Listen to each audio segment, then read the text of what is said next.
Hey! I was supposed to start this vlog 3 months ago. Better late than never. Well, let's get to it. What am I doing? Where am I? I'm also gonna try to keep this pretty raw and real because after this place I don't know where I'll be able to record and stuff like that. But for the last 3 months I have been solo traveling in New Zealand and it has not gone well from the very first week.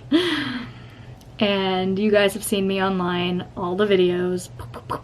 I wonder if I can, am I good at editing? I don't know, we'll find out. I wonder if I can like pop a few up here. Boom, boom, boom. And then I made a video saying this is all the stuff that's happened to me in so far while I've been here. And then after that reel that I made, more things just piled on me and I was like, what is happening? What's happening? So today is Valentine's Day and yesterday marked 3 months in New Zealand. Today, month 4 begins.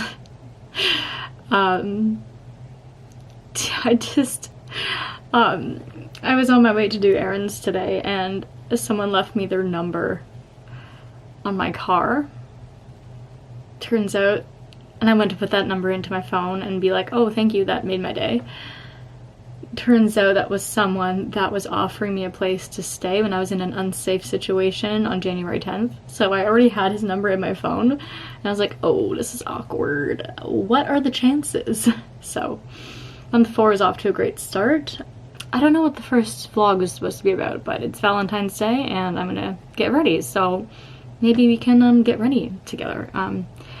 Fun fact, okay? I feel like I need to explain some things as well because where I am doesn't really make sense. And we'll get to that, okay? Because when this gets posted, I will be gone, so I'll be safe. But because I'm gonna move around as I get ready. It's really dark. And I heard the couple here fighting, so I just want to, oh my god. This is also why this place is, I'm hiding in the dark. There's a couple up there and that across from, like in a building across from this little backyard, and they're above and they can see right into this bedroom. I need to stop looking up there. They can see me, they can see everything I'm doing, so I have to keep the blinds closed and I have to keep those ones closed where the door is because the couple here can see in from their living room. So I'm like, everyone can see me. Great, I'm supposed to be getting ready to go hang out in Queenstown with someone else who doesn't have anyone to hang out with. I don't even really want to. We'll see, we'll see, we'll see. I'll come back. Okay, it is actually cold and rainy. It feels like I'm in Vancouver. So if it was warmer, I'd probably just like wear my sandals and just go out like this because yeah, but it's gonna be cold and rainy, so I think I don't know what to do. I'm gonna have to wear a rain jacket and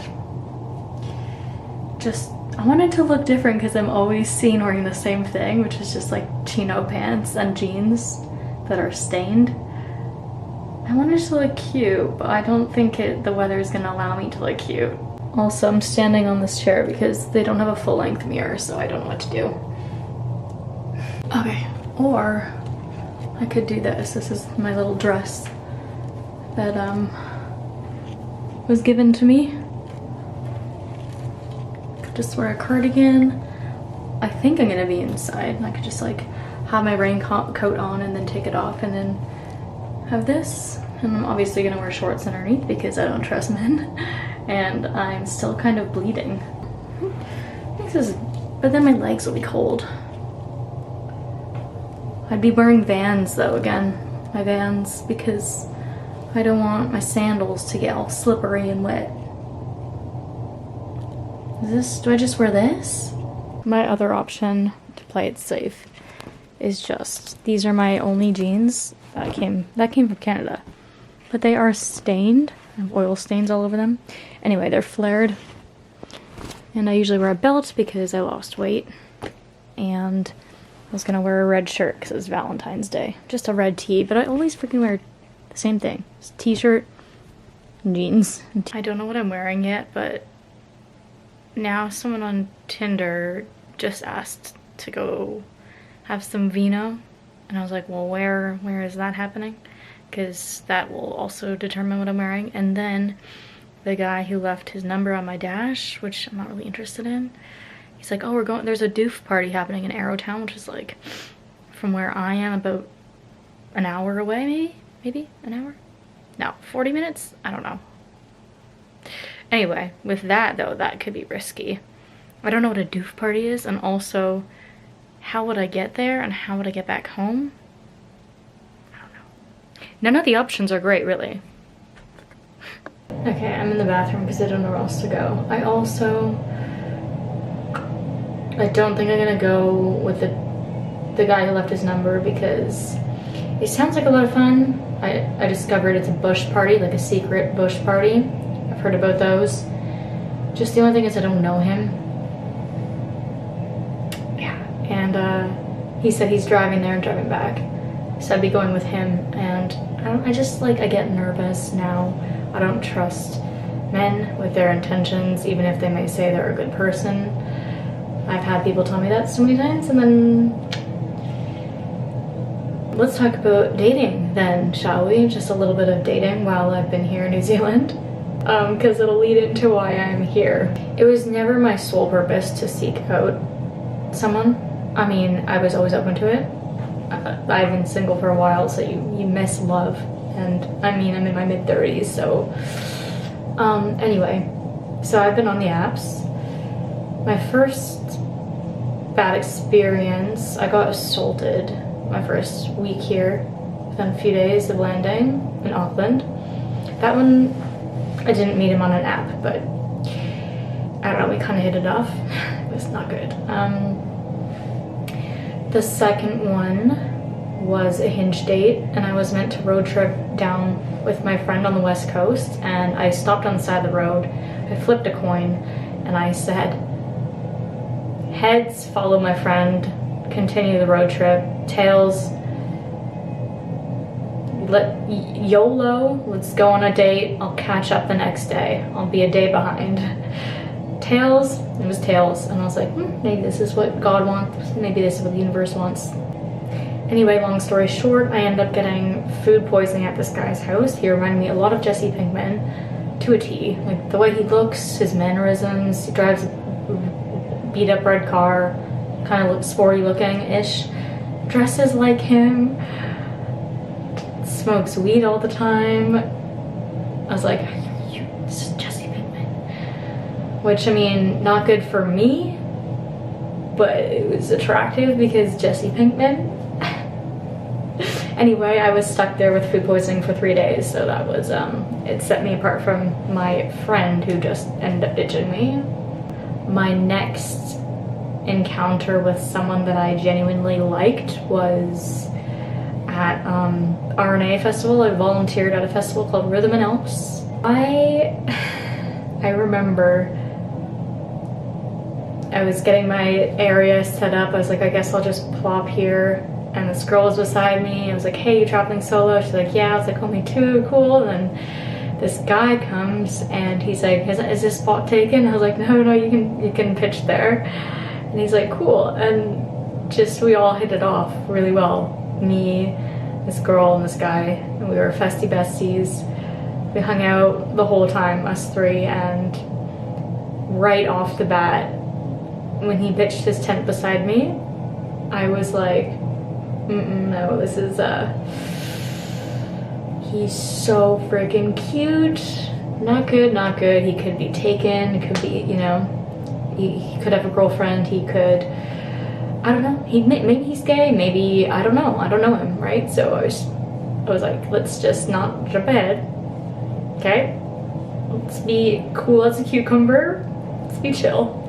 And so that first night or second night, I can't remember, but I remember being like, oh, because I was so cold at night in my tent, I was like, cuddles as friends, just because I was nervous.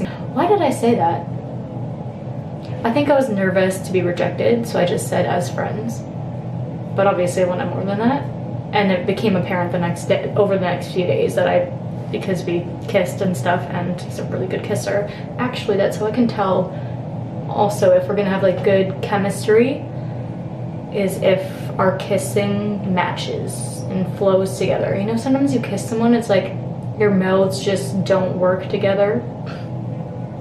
So with this guy it did, and I was like, and I told him he was a good kisser, but apparently I told him like multiple times because we were drunk every night, and I don't recall. I just recall he was good. I didn't hook up or anything because it's not my style. Anyway, after RNA, we said goodbye to our gal pal friend, the third festy bestie, and me and I'm just gonna call him Josh because I don't know what to say right now. Me and Josh hung out for a few days before he went back to go pack up his things to move to Auckland. So we had 3 nights together. I got really sick and I was still recovering. So I wasn't in the greatest, I wasn't my normal self. I was struggling to do the bare minimum really. And he was so patient and so helpful and so kind. I was just blown away by his kindness. And we did get in a few miscommunications, but I was like, I feel like it could be worked on because I liked him that much. When we had to say goodbye, I remember on the last day, we were driving back from Milford Sound and he pulled over on the side of the highway. And so I pulled over really fast. I was like, oh shit, because he was driving behind me. And I was like, oh shit, why'd he pull over? And I slammed my brakes on the side of the highway. And he told me he was really tired, and we were just sitting there for a long time until he was waking up. And he was like, what have been your favorite moments over the last few days?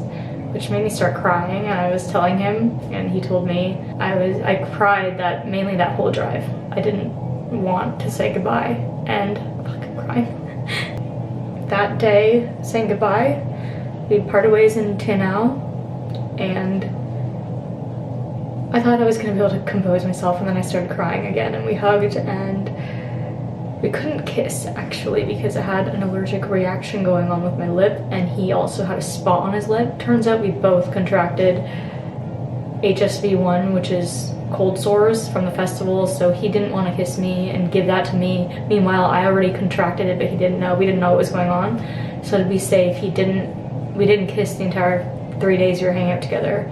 And we couldn't kiss goodbye, which broke me. I was like, please. I was like, I would risk it. We're gonna be okay.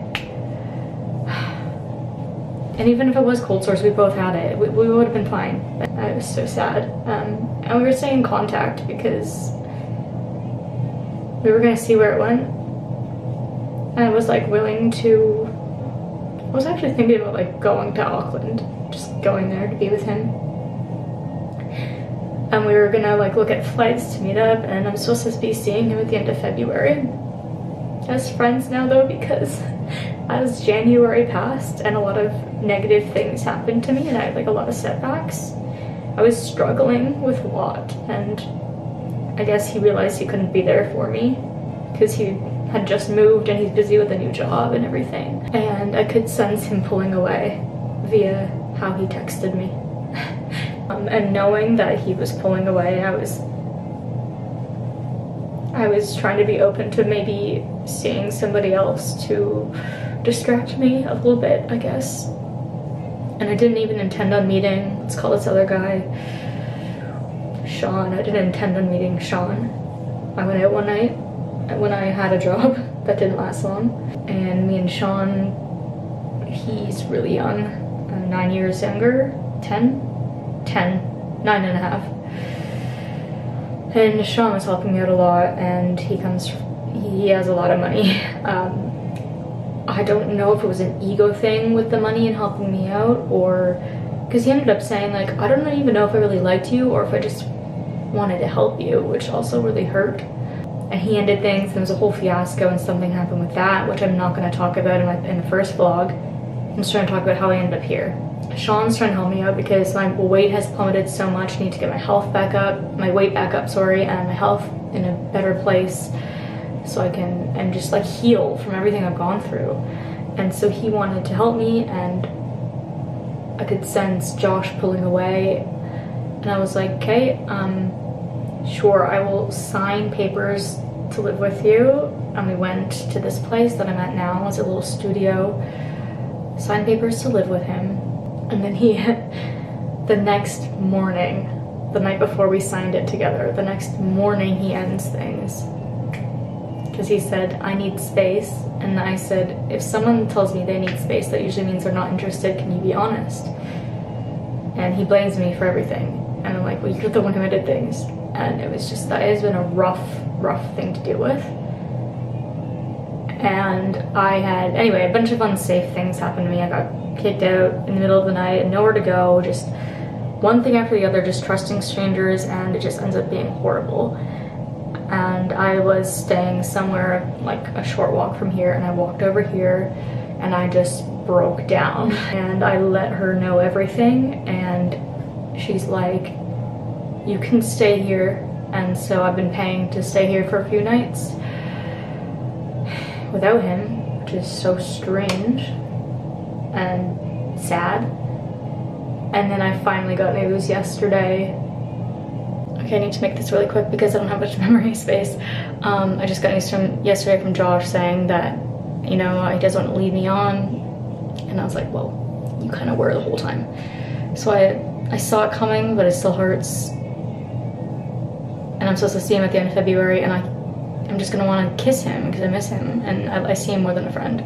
So that sucks. And Food Poisoning Guy, when I was at the festival, was like super controlling. He thought we were dating, and he ended things, and I was like, I didn't even know we were dating. What is happening? So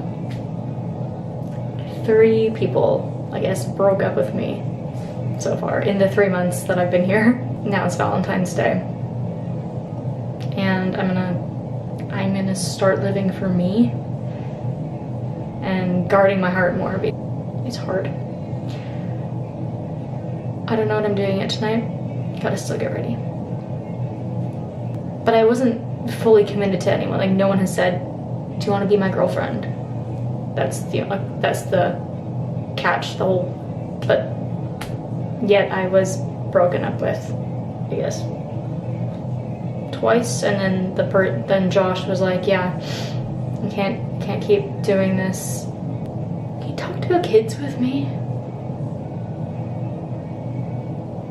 I'm not okay.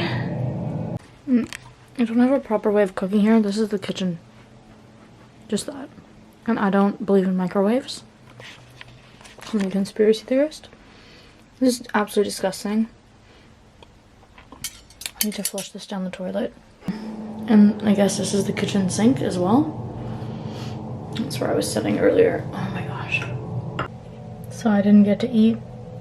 It was absolutely disgusting, and I just had to clean the bathroom because I guess that's where you wash your dishes, which made me miss my bus to go meet up with someone that I had previously met. Not the Vino guy, not the guy who left his number, the other one. But the bus comes every hour and I just missed this one, so. And I said no to the bush party. My safety is more important. And the Vino guy actually from Tinder was like, I was like, so where would we go? And he said, my house, nobody's home. Automatic no, I unmatched. Just constant rejection. Like,